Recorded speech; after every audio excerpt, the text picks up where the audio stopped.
Just a few fellas on a podcast, riffing in the pitching jokes and sharing some laughs. Rob Ryan, Pedro, Jerry Bernstein. Ooh, they want to know if it's something, if it's anything. Often featuring Leedy Corbin.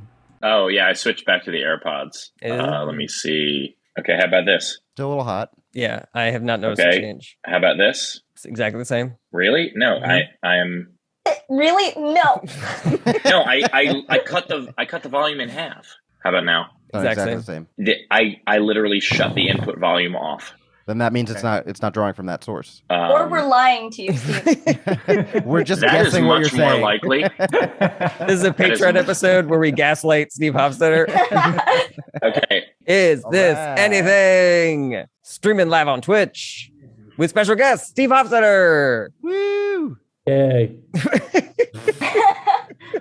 This is always weird. Like, I think that this used to be Brett's job, like just the, hey, welcome everybody. But since he's the one that's doing all the Twitch streaming, his focus has to be on making sure all the, the gigabits are going in the right place.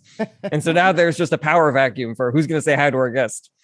By the way, Brett, I'm very impressed because I have never been able to figure out exactly where to put the gigabits. So the fact that you can monitor where the gigabits go. In real time. I've got like 15 monitors here. It's a lot. It's a lot of binary code. But like the Matrix, I'm reading, right? Yeah.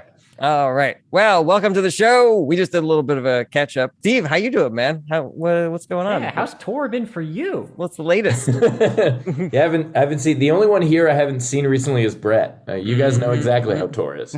But for our audience, they want to catch up with you too. They can figure it out themselves. Tour has been great. The shows have been packed. The venues are great. We're kind of past our days of getting to a venue and be like, what do you mean you don't have chairs? That is nice. Instead, we get to a venue and they're like, you're too young to be part of the show. Oh yeah, that's true. For Leedy, it's still hell, but for the rest of us, it's been. Steve, what have you been doing that people keep thinking you're so young? I've been exfoliating. He keeps on showing up to gigs in those really high shorts, with a big lollipop and a sailor's cap. This is how good that joke was just then. Jarret completely botched the setup to it. You stumbled over your words like 3 times, and then it was still a great joke. That's how good that joke was just then. And I'm a writer, man. That's what I do. My instincts for what Leedy is going to draw now are so precise that I'm like, I know what's happening at the end of this episode. You should make your own version of what you think I'm going to draw. That'd be and then we'll compare. Just a stick figure with red hair holding a lollipop. Last night's gig was particularly good here in Sacramento. That was a dope one. Last night's gig was wild, though. I love that club. There were so many distractions. I mean, first of all, we just came from Cobb's, which, while it's a great club, you never get the pop that you get at a normal comedy club because the ceilings are so high and it's so vast. But Punchline is just this, little box that everybody's right on top of you. But yesterday there was a dog in the front row, like actual dog, little dog, not a service dog. I asked, I was like, "Is that a service dog?" And she goes, "Eh." So, but fairly well behaved dog.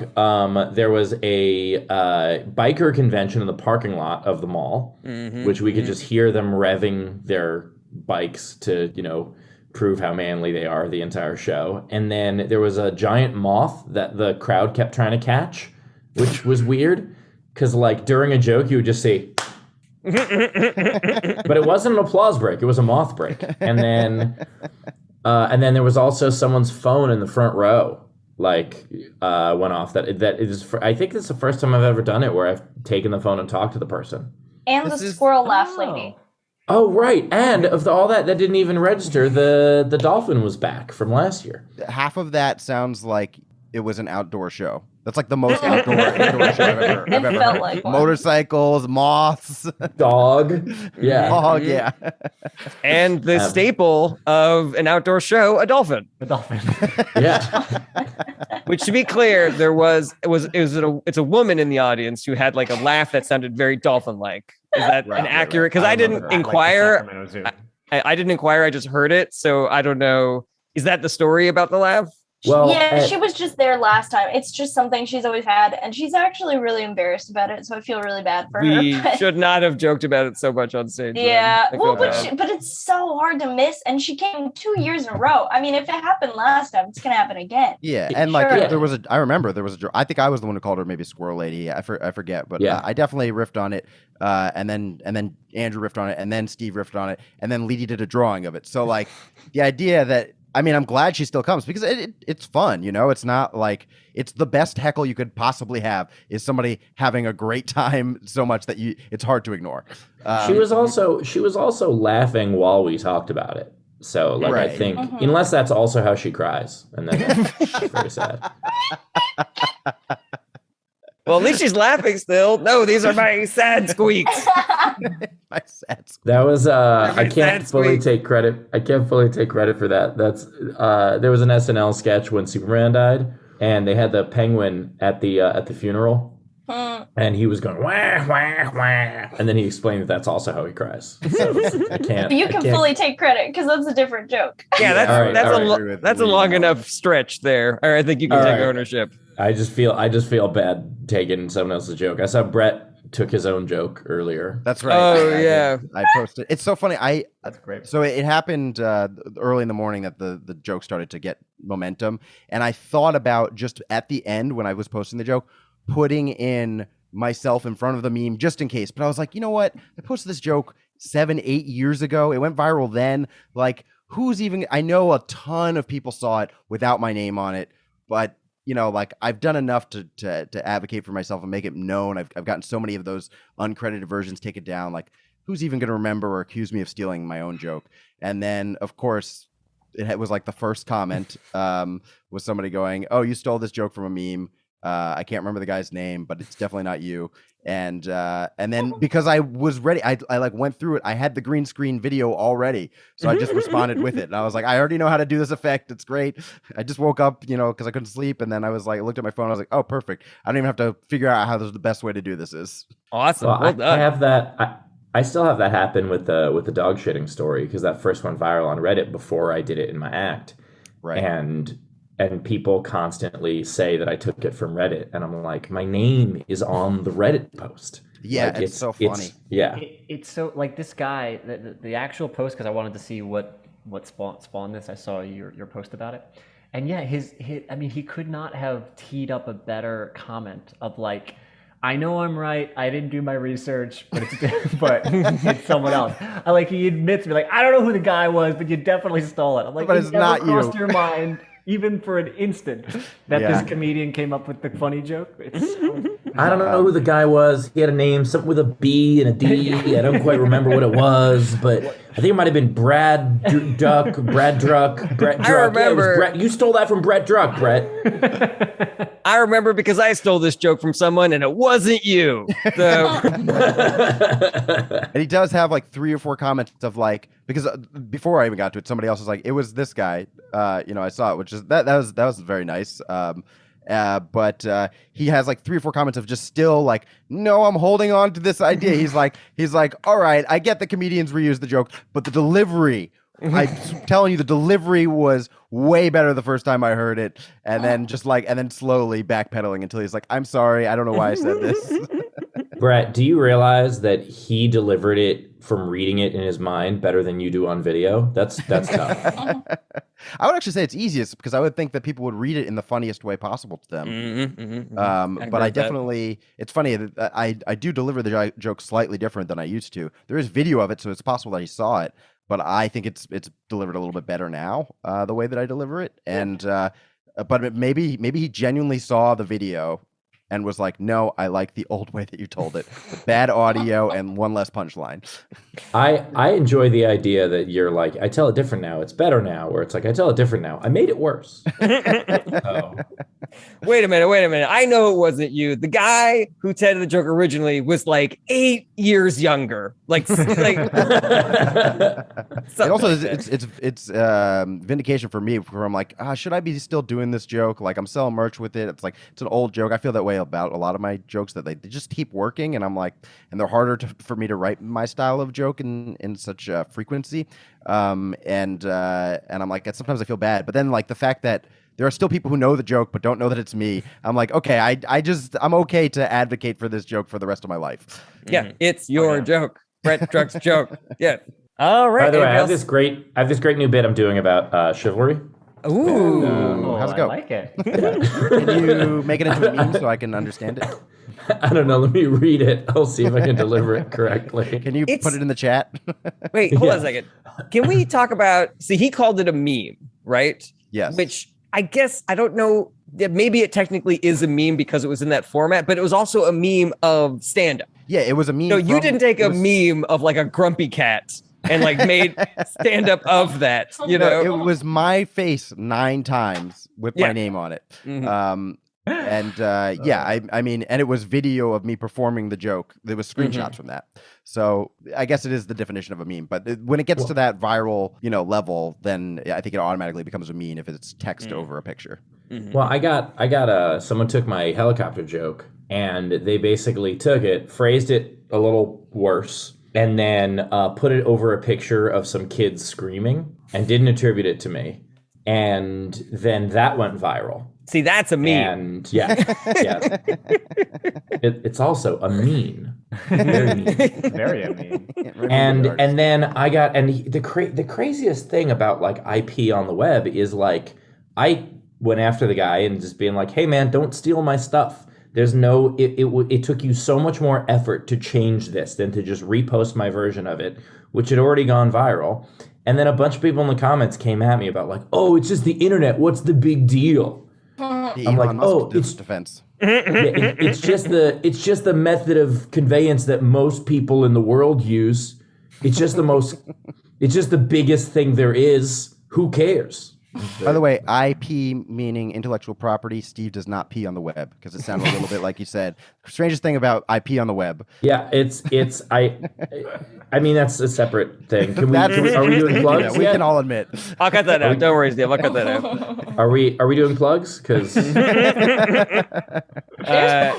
been a week full of like these sort of stealing discussions going on because right now I know this is a comedy podcast, but I do art. And there's this big old thing in the art world right now with this one guy who won a bunch of awards for these paintings that he made. And so the person who made the painting that he referenced got mad because he won money and a spot in a museum off of their art. That's the original.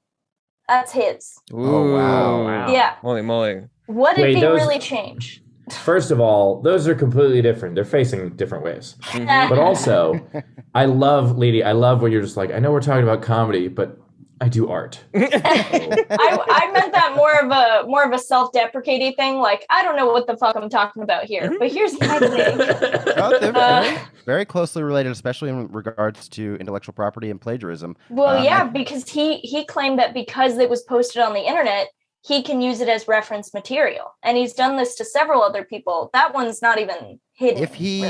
Actually, he would have a claim if he was, in fact, a partner of the social media that it was posted on, then legally he would be able to say, I'm allowed to do anything.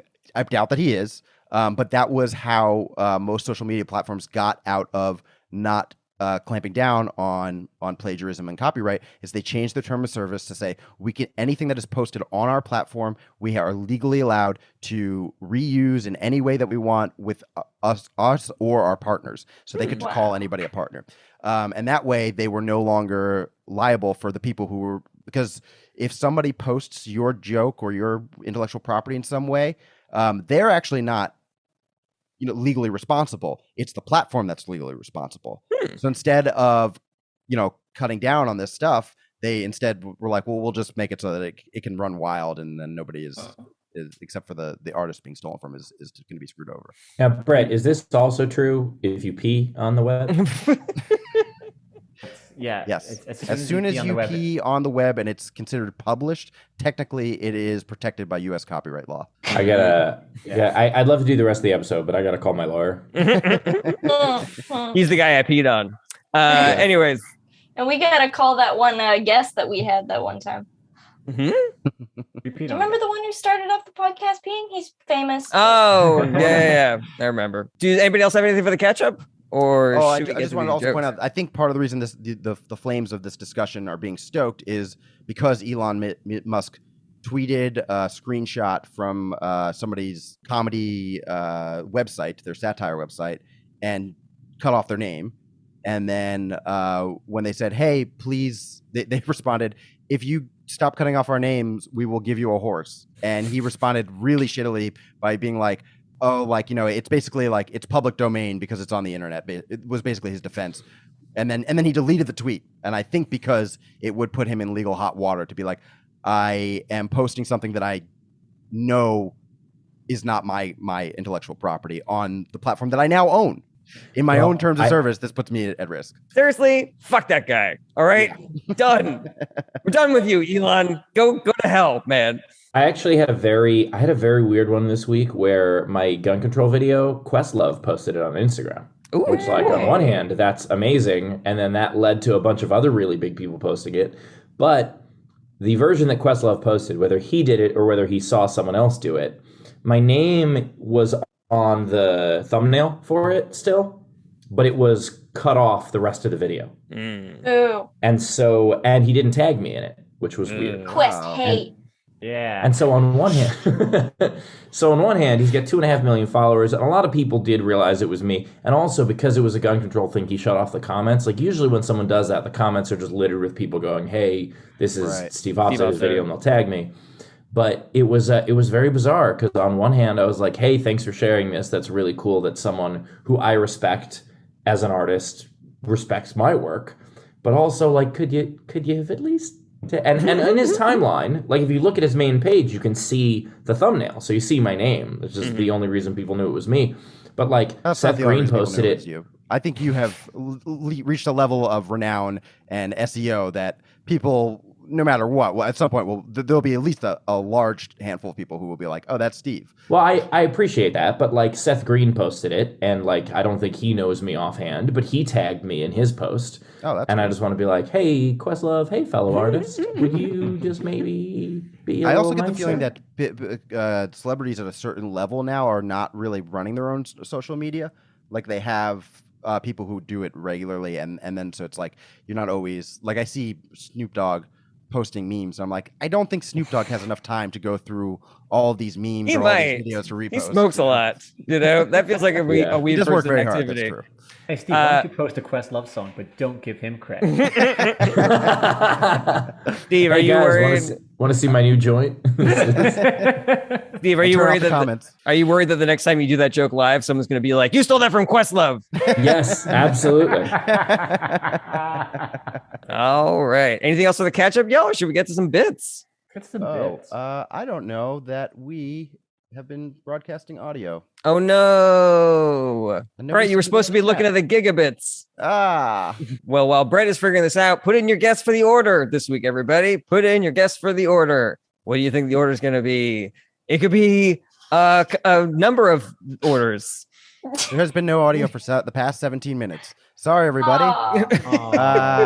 You'll just have to wait until this comes out on our YouTube and Facebook. Yes, the good news is that the full audio version will be out in a couple weeks on the YouTube version. Ooh, and also the video is now available on Spotify as well. Thanks to some legwork by Brett Druck. Oh no! I just pointed you in the right direction. That was all legwork by because of some finger work by Brett Druck. As long as everyone knows I didn't help, that's fine by me. All because of some emotional support from Rob Ryan. Aw, you guys are the best. Implicit. All right. Do we have any guesses for the order? We do. We have Silverat, who is the only person here, probably because they're the only person to just be like, I'll just let him go. Our order this week is Rob, Brett, Steve, Jarret. Rob, Brett, Steve, Jarret. Rob, Brett, Steve, Jarret. Rob, Brett, Steve, Jarret. I get to go first. Woohoo! So, as you guys remember last week, I was scraping the bottom of the barrel, and I have dug even deeper into even older material, which actually gave me an idea potentially for a special episode where we pull from our earliest sets, and then we bring some of our first jokes that we've ever written to the group. I love that idea. All right, cool. That sounds that sounds fun. And if we have video of it, if you can scrounge that even, or whatever, maybe sometimes you do for Done posterity's and sake. done. Pull it. We'll try to All over beef this. up our old jokes. All right, great. So yeah, this goes back. This was a document that dates back to even 2013. This is trying to think of what was in the news back then that this could possibly be about. I'm really glad Obama won re-election. Change? Question mark. I had I never get the alphabet song stuck in my head.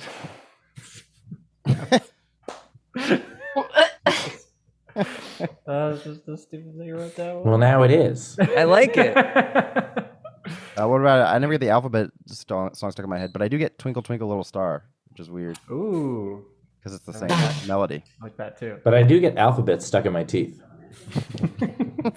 I never get the alphabet song stuck in my head, but I do put it in other people's heads, like right now, for example. Oh, I like that. That's pretty good. I never get the alphabet song stuck in my head, but I'm dyslexic, so I wouldn't really know. CXKBRLT. What about I never get the alphabet song stuck in my head, which would come in handy for sobriety checkpoints. Or what if do you think cops ever get the alphabet song stuck in their head? Sometimes when a person writes something like a movie or something, and they're acting in it also, and they're acting opposite the person who's reading lines that they wrote, they will sometimes mouth those lines just because it's in their head. That's part of what they did. Do you think that cops ever do that when they're given a sobriety test? Like, yeah, I think it's a good one-liner. I really like it. There's something fun and silly about it. Yeah.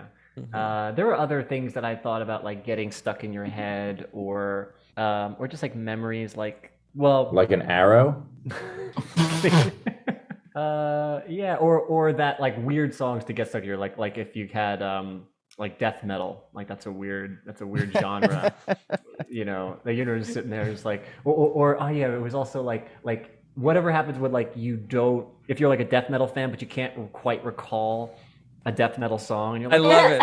What's that song? It goes like, you know what I mean? It's like, you know what I'm talking about.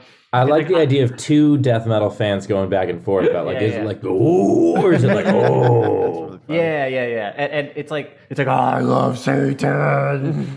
Right? You know what I'm talking about? Like, What's rough is when you have a death metal song stuck in your head, but it's not really appropriate to sing it out loud, so you have to whistle it. Oh my god.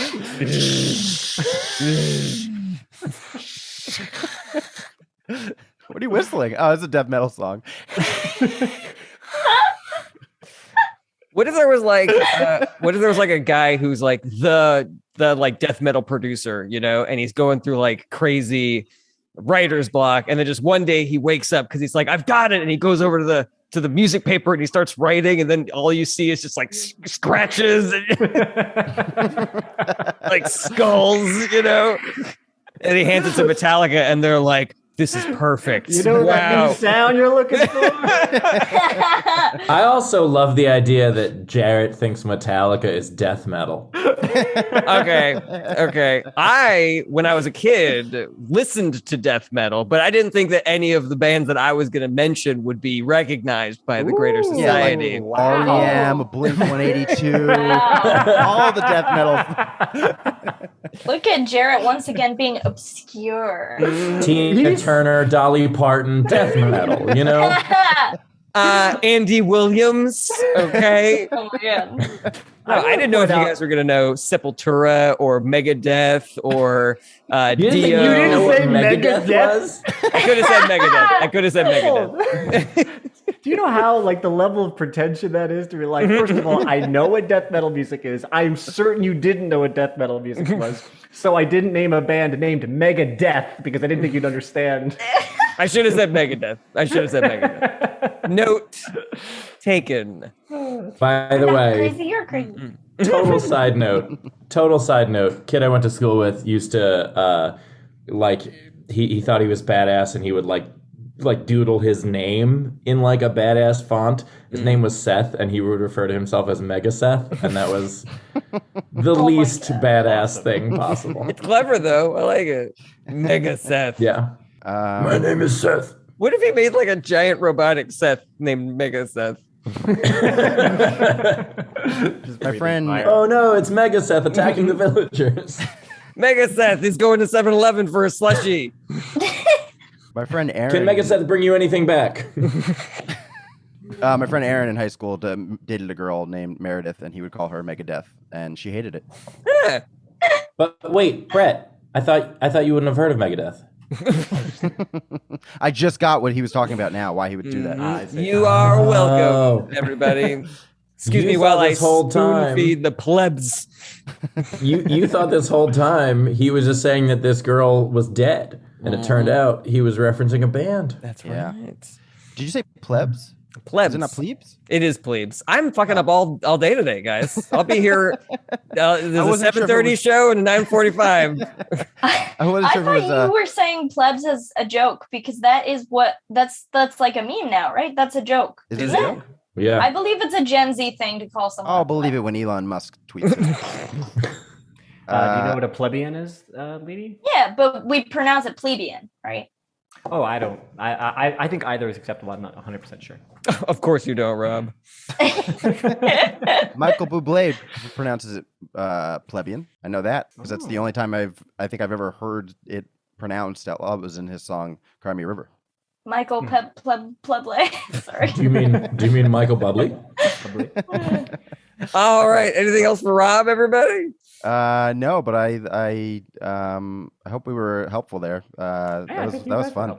Mm-hmm. And I love the death metal stuff.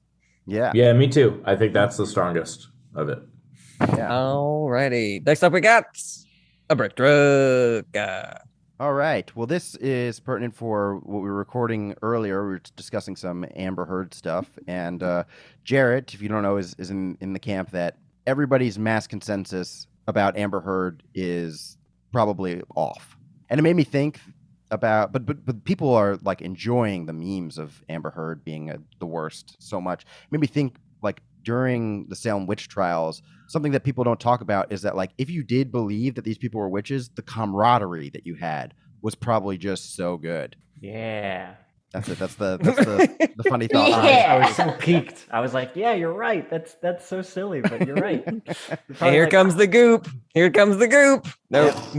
Actually, Flip-flop. Rob and I had a discussion about this where Rob was telling me about how his dad went to a bar the night that Trump won. Can I tell this story, Rob? Yeah.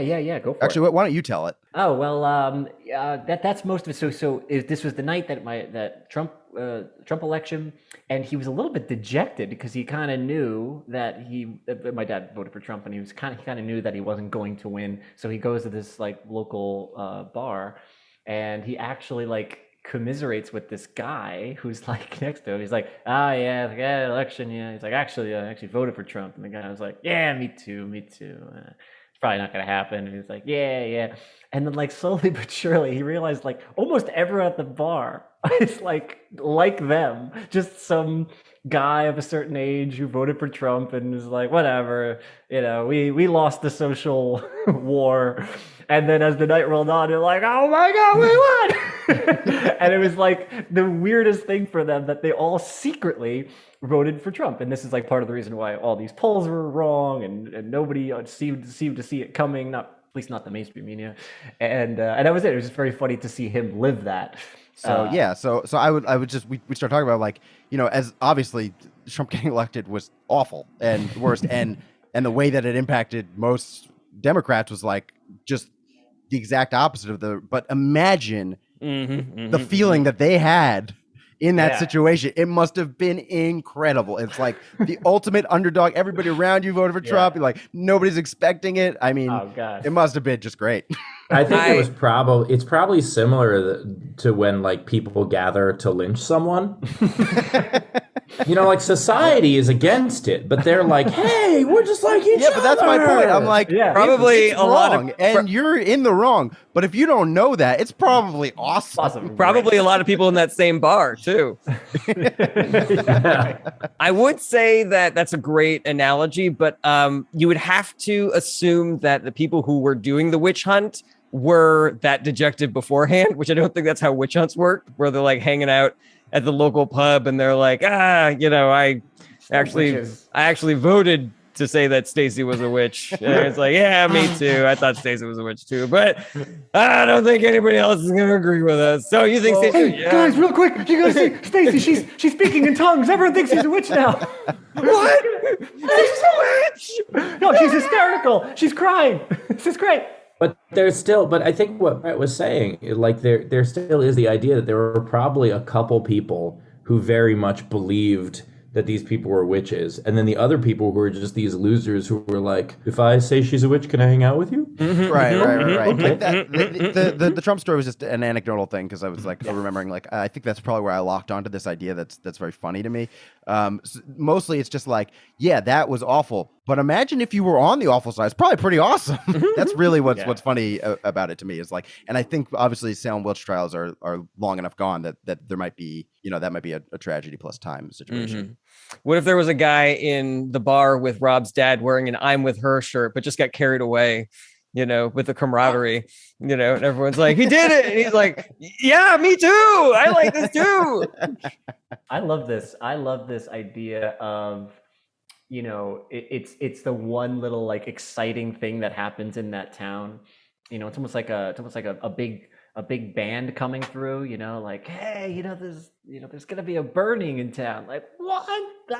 That's crazy. They're all excited to go out to the town square to maybe the better analogy would be, because I'm going from the Amber Heard thing, really, and maybe that would be to just talk about how fragmented they probably were in Salem first, but then the witch burning came around. They were all like, this is great, we're talking again, we're all hanging out. Or there were neighbors were fighting over a pig, and there's like, that's my pig. Hey, he's been eating my crops. It's my pig. And then the witch thing happened, and they're like, I'm so glad this could bring us together. Like, what were we even fighting about? That's excellent. Yeah, that's super true. I don't think, because the Amber Heard and Johnny Depp thing is so not just divisive, but people are so passionate about how well they understand something that they are not part of, that I think I don't think you need that to get into it. I think you can just talk about the Salem witch trials and about how, like, as awful as they were, they probably brought people together. Yeah, maybe the angle is I'm just jealous that I never fall into lynch mobs because they seem really fun. Yeah, that's great. That's a great justification. I love that. So good at killing Steve. You got me on that one. That's very funny. Yeah. Maybe that's the way to phrase it. I love it. I think it's great. Yeah. And then I can go into the Salem witch trials, like, you're probably fighting with your neighbor, but then the witch burning comes around, everybody's hanging out, Mm-hmm. Yeah, and I don't even think necessarily like lynch mob. You just say like a mob. Oh, like yeah. Lynch is pretty heavy. Yeah. The idea of, and there's other things, like the idea of like the people in Beauty and the Beast who like all the townspeople with the torches and be like, that's probably a fun night for them. Yeah, seems great. Like in Frankenstein, like it seems fun too. Like, hey, we're gonna burn this castle down. Cool. Yeah, it's a monster, Yeah, it's nice to be united against a common enemy. Now, usually it's not correct, but if you don't know that, it sounds really fun. Yeah, the idea of like, well, I was going to turn in early tonight, but I could join them all. You're just looking at like that stick with the little singed top, and you're just like, I could probably get an oil-soaked rag, and you're just like looking at the pitchfork. It's just sitting there like in your closet. I like the idea of the one guy who was like, no, I got a big day tomorrow, and like didn't join, and then the next day the entire town's talking about it, and he's like, but I was there too, like FOMO for a mob. FOMOb? FOMOb. That's great. Fear of missing. Yeah, everybody's got like blood on their pitchforks, and his is Yeah. like sparkling clean, and he's just like, oh man. He just like quick gets some wine and puts it on his pitchfork to try to fit in. I wonder if another angle would be like, sometimes I'm kind of introverted, so sometimes it's hard to like figure out how to have conversation, like what to talk about. I'm not really good at small talk. But when there's a witch, it's really easy. It's very easy to know she's the witch. That sucks. She's evil. Yeah, I really like the day after you just trying to figure out what happened. Like, what'd you guys do? Well, we all kind of gather over there. Yeah, you see like little like ashes and like cinders just like on the side of the road. You're like, it's so cool, man. What about what do you guys get up to? Y'all look like you really been through it. It's like, last night we burned Stacy, and he's like, what? And they're like, you had to be there. I like the idea of the guy who's asking that is like coming back from just visiting his folks for the weekend. Yeah, no idea. He's just out of town for a reason, FOMO like at all. for a legit reason. He comes back and like, but I like Stacy. We all liked her because she put a spell on it. Yeah. Or what if he's just like, hey, it's good to be back. I'm gonna go over to Stacy's house, and they're like, oh, you weren't here last night, huh? That's great. I love this angle too because you can do both. Like, you can absolutely just be the guy who like wished he was part of the lynch mob and wanted to be part of it, and then 100% you can just right after that joke you can just say, or you were not a part of it all. Like, could you imagine the guy who just left town for a week, came back? It was like, what did you guys do? Yeah, and like it's impossible to explain after the fact, but in the moment it felt very right. Yeah. What's like a way to old English up? You had to be there. Ye hath to be had been there. Ye hath to had been there. All right, great stuff. Thanks, guys. Thank you, Brett. My idea for the day. What a great bit. All right. Next up, we got Steve Hofstetter. But before we get to that, just want to remind everybody, check out our Patreon, patreon.com/ITApod. Awesome additional episodes for fans only. What a weird pronunciation. Fans only. I said fans only. Oh, because you don't want to say fans only? No, I don't know why. It just came out weird. Just a brain fart. Like I said, I'm I thought you fucking were up trying all to say day today. family. 7:30, 9:45. I'll be fucking up on 2 shows tonight. Patreon.com/ITApod. Join for as little as $1 a month. Extra episodes, additional tiers. Patreon.com/ITApod. Next up, we got Steve Hofstetter. The bit I was going to run was actually just a plug for the show's Patreon, so this is awkward now. So there's a bit that I think Rob and Jarret and Leedy have seen me do. I don't think Brett's seen me do this one yet, but it's something I'm working on right now. You chill with the gigabits, okay? Focus up. So the idea is that it comes from the context of me trying to make the point that the left tends to eat our own. And that when someone disagrees with one issue, suddenly they're dead to us and they're an enemy. And so the story that I tell is that someone messaged me and asked me if, as a Jewish person, am I concerned when people use the word kosher casually in conversation? And I say, no, that's kosher. And then I explain that, like, no, it's fine with me. That's how language evolves. We all, every language borrows words from other languages, and that's how it develops. And she said, I think it's cultural appropriation. And I said, then you should know the word culture is French. And the word appropriate is Latin. The Romans, the culture that appropriated everything. You have culturally appropriated the phrase cultural appropriation from the great appropriators themselves. So, and then the next direction I have with it is talking about how, as a Jewish person, is not our main concern right now. Like that we're not as worried about words. And this part, it doesn't work on stage as much. The idea of saying that, like, I read that part in Anne Frank's diary. Like, there was no part where she was like, oh, the Nazis are closing in, but you should hear how they talk. So that's what I'm working on. Yeah, that one never hits solidly. I don't know why. Yeah, I don't know if there's a logical thing in that. I guess it would be like that's how it needed to be, how the anti-Semitism started, maybe. Like, instead of it being like they're cultural appropriating on top of killing us, maybe it needs to be like they're coming for us, and it all started because they started saying, kosher. schmuck. So like So yeah, they got I don't upset know. when they Maybe that's the only like hole I can find in it is that is that if they're coming for you, then they're already past the point of cultural appropriation and where it leads to genocide. You know who's Oh, not so a you're- schmuck? Hitler. Oh my god. There it is. So you're Yeah, where saying, where they're using our language to say horrible things about us. I like that. So you're saying it was the last stop, like Brett. So basically, it's like, you know, first they said schmuck, but I said nothing because yes. Oh my god. That's what I was Oh, that's great. I really like the idea of like first the grocery store used kosher salt. And I said nothing. I think there's something to like. I think there's a difference between cultural appropriation and the kind of language mush that we have, where we say words from other language all the time. And so maybe when this person says, do you think it's okay that non-Jews are using the word kosher? You go, no, that's bueno. Oh yeah. Mucho yeah, bueno. like there could be another word. Like I think bueno is still very much seen as a Spanish word. And so I wonder if there's another angle. Like I like that angle a lot, and I wonder what the right word is to use there.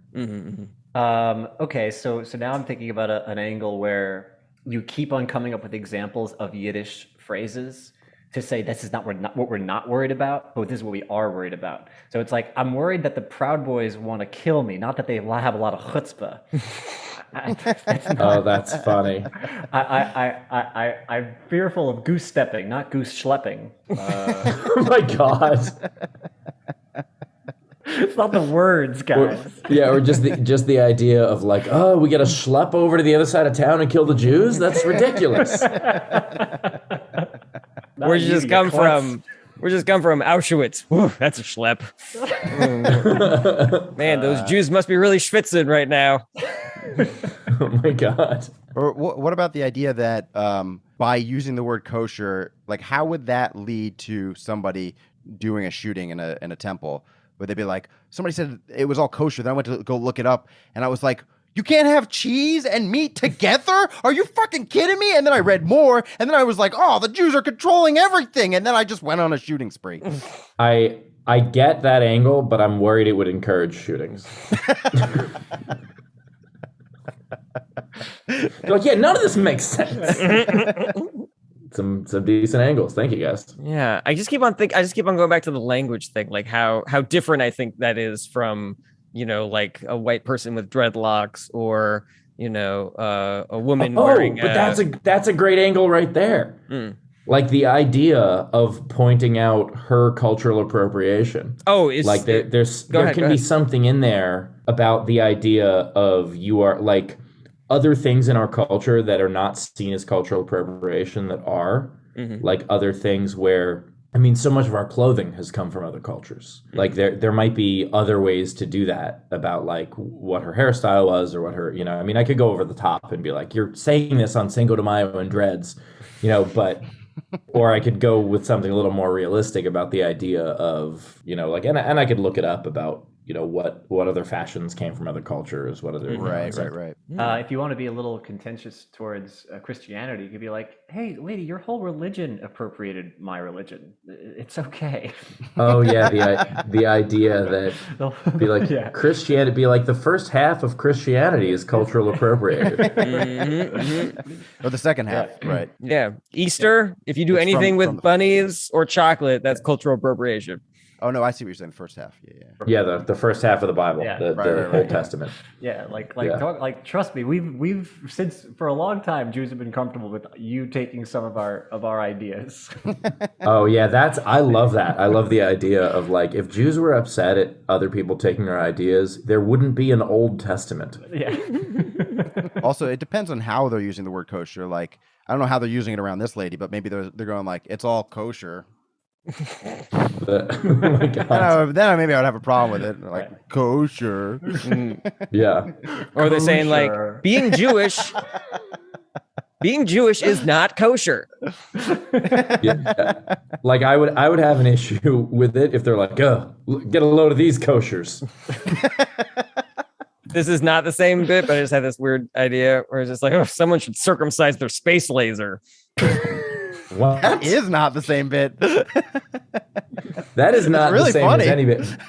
I think it's fun that the, somebody backwards. What do you call it? Reverse engineer. Reverse engineer that punchline for me because No, I could plot. That's great. if the name of the show is This Anything, I think we finally just found the answer on that one. yeah. It was Bupkus. I could see Rob doing his research while he's driving. It's very impressive. Rob just looking up Yiddish. It's not all up here. I gotta do my research. Yeah. Looks like we got a real shalom on our hands. Am I doing it right? Like it says it means peace. All right, I'm shaloming out of here, guys. This is it. Shalom out. Shalom in the Middle East. Oh my god. That's extremely funny. Shalom in the Middle East.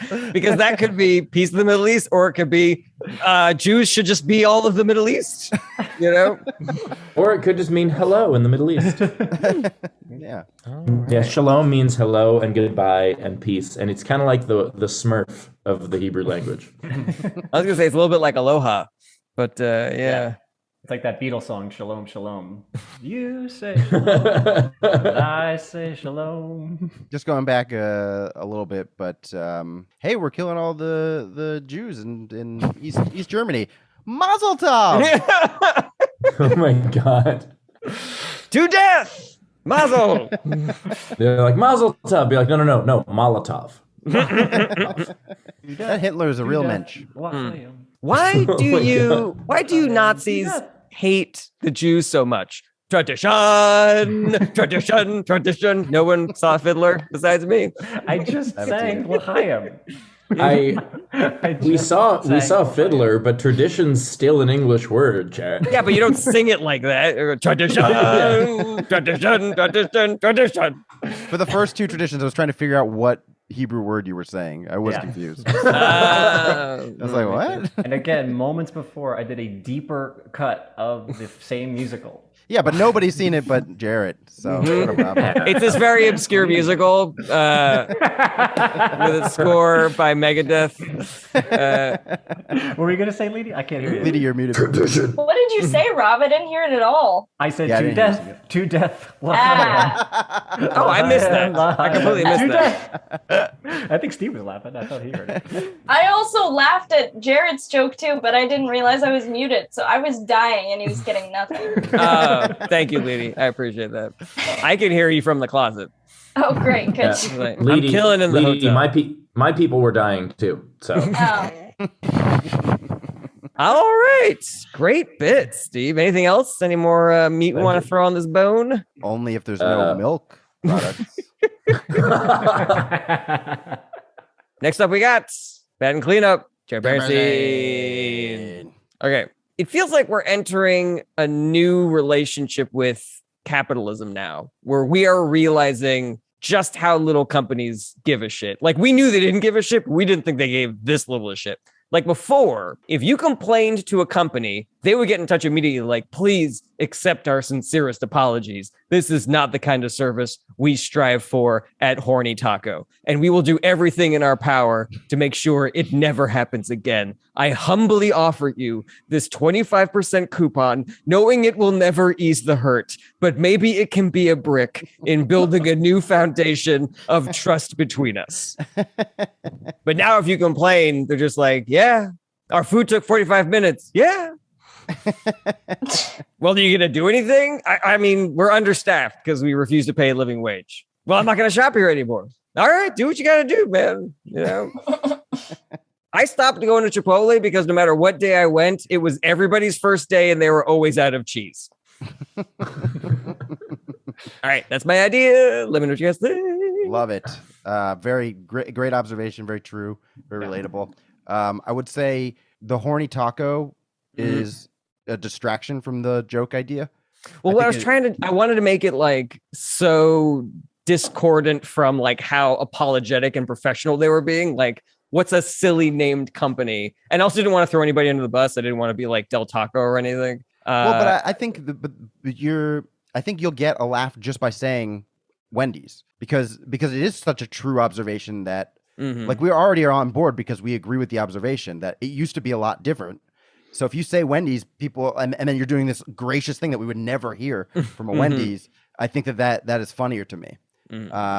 I agree with that. All right, sweet. Yeah, as someone who has frequented fast food places in my life and has complained quite a bit, I have definitely been on the receiving end of such like glowing, beautifully crafted letters, emails, phone calls, of just exactly that. So, the whole thing rings super true to me. I guess I'd agree with Brett. Yeah, the horny taco, it's a funny thing for like a moment, but it did maybe distract me more so than it did anything else. And I thought I was gonna get more horny taco like references. Like I thought it was, more horny taco. We want more horny taco. I think it's a horny taco with a space laser. That's Rob's Yelp review of a date. I thought I was gonna get more horny taco, but I would say here are two ideas I had. Is one that the response is just like in juxtaposition from this overly gracious, thing to just now they go sorry. And then also I don't know if this would be an element to it. This is an element I think in reality, but like them asking, well, how many followers do you have? Because if you have a big following, then you actually do get that gracious treatment because they have to do PR control. What about if there's something where like I guess we'll give you a free taco if you'll shut up. It'll take 45 minutes. Do you want to come back later for worse service? I mean, that's like, well, that's all I can offer you, man. I like the idea of the, stop going to Chipotle because it's everyone's first day all the time. I think there's a funny notion of how every day it's everyone's first day. And just the idea of like what has to happen to make that a situation. Well, do you think this is silly? Because I had that idea, not the exact idea, but I had that idea where it's like everybody, including the CEO, it is always their first day. And so like, what's a funny way for a CEO to be like, shit. Oh God. I don't know how this place works yet. I love the idea that like, because everyone's first day is like the movie Training Day. And so somewhere throughout their shift, it's just like, if you do not smoke this crack, we do have a problem. And they all have to like go up against Denzel Washington being just the worst. Yeah, and they're just like trying to fix like the frosty machine at McDonald's or whatever, and they're like, King Kong ain't got nothing on this. I don't know if you know this obscure movie, Jarret. It's called Training Day. It's just this thing that me and Steve know about. Doesn't sound familiar. It's Jarrett's first day. So. Wendy's they're known for like being sassy on social media, right? Aren't they? Like they like clap back. So that would be a good example. But I think maybe if you did do like a McDonald's and then you go to and then now they'll just be like sorry. Then you could do it like unless it's Wendy's and then they would be like you're an idiot. Like give a Wendy's type response, right? Because since we all know that they're like very sassy. It'd be funny if they just made a meme out of you. They're like, hey, check out this loser. Oh, my food didn't come. They just on social media. From that respect, I kind of like that companies are being honest and being like, we don't care, because the idea of someone like saying to Target, I buy 1 box of pens every 3 years and you're going to lose my business. And then Target's being like, yeah, you're annoying. Like that's, I kind of like that the customer isn't always right anymore. Yeah, that seems, I think that it is a good shift culturally because the customer is always right. It's a really outdated system left over from buyer beware. Like it doesn't need to be there anymore. It was to protect businesses when buyer beware was still a thing. Yeah, it might be interesting if you were to make this a mutual relationship. Like we used to, like between us and them, we were all bullshitting each other. We acted like we were the model customers and that they act like they were supposed to be the model business, but neither was true. So basically, it's kind of fun that everyone's cutting the bullshit now. No longer are you saying like, I come in here and I spend. They're like, no, we know exactly what you spend. It's not a lot. We caught you stealing last week. Why don't you get the fuck out of here? You're like, all right, fine. Yeah, it's more like a Craigslist negotiation for an old couch now. There you go. Yeah, that's really funny. There used to be this, like, you know, you put on your suit and tie and you represent yourself at the local McDonald's. Hello. I don't expect such service. Now they're like, fuck you. We have shit. You eat dog shit. Take our dog shit. You're like, we sell dog shit. You eat dog shit. Now eat our dog shit. Okay. You're right. Hey, this dog shit took 45 minutes. Did it? Fuck you, you fucking idiot. What you Tell you what, go fetch. I will eat my fucking dog shit. Like now the corporation and the customer relationship is like an abusive marriage from the 80s. Like it's now like the idea of it's just two of them fighting and going, we'll stay together for the business. There you go. That's really funny. Do you think it would be funny if things deteriorate to the point where every time you want to shop for something, it's like a high stakes drug deal, like where they're just like, all right, let me see the money. All right, let me see the burrito. Okay. All right. So we're just gonna, everybody be cool. Everybody be cool. Okay. All right. Pleasure doing business with you. I like this thing. I don't think it matches up for me as far as what's going on here. But if you could make that like something else. I'm just thinking, like, if the trust deteriorates to the point where I can't even trust that after I pay you, you're going to give me my burrito. But, you know, that's just it's a ligament, you know, it needs to be built up into muscle. Oh, Leedy, I wanted to update you on something. I pitched this to you while we were on tour. I went to a McDonald's drive-thru last night, and I did not leave the lane. So I've been testing this. The first time I got to test this theory out a little bit, so I can fill you guys in on this. You know, when you go through the drive-thru, sometimes they will be like, "Oh, we're gonna get your order in just a second. Could you pull up or pull her off?" Because they want you out of the line so that they can act like they're just firing out orders, maybe get somebody else. But I was like, you know what? I'm not doing that anymore. So if ever they say, hey, could you just pull up? I'm going to be very politely and very sternly just be like, I'm not going to do that. If you could just get me my meal before you take another order, that would be great. And I got to try it out for the first time last night, and it went perfect. The guy was like, what's up? Why? Oh, because if you go through the drive-thru, you order your order. And then, you know, in the old days, we'll call it, you take your order, and since you were the first to order, you should be the first to get your food. Sometimes if you had some crazy big order or something crazy happened, or maybe you get like a chicken, you know, fillet that's going to take like 4.5 minutes to fry, they might, if they're really stressed and really understaffed or whatever, be like, hey, could you just pull up ahead so that we could take care of some of the maybe smaller orders behind you, and then we'll get you your food eventually, right? That may have happened. I have noticed that it has just become standard fare to just send people off parking wherever and saying, hey, we're going to get you your food at some point. And it's just been an attempt to kind of keep their like numbers down, because they're always trying to keep, you know, a drive-through down like 2 minutes and 30 seconds or less or whatever. Leedy then added to this conversation by saying that she's actually been forgotten one time. And that's what clinched it for me. I was like, here's my pitch. I am never leaving the drive-thru again. I'm going to order, get my food, and then when I'm waiting at the window, I will be the next person to get their food before you take another order. That was my mini protest. I've never seen that happen, and I think it's probably because I'm the easy order. That's very possible, and I know you don't really go through as many, you know, fast food restaurants. Yeah, I go get coffee or something, so they just give it to me.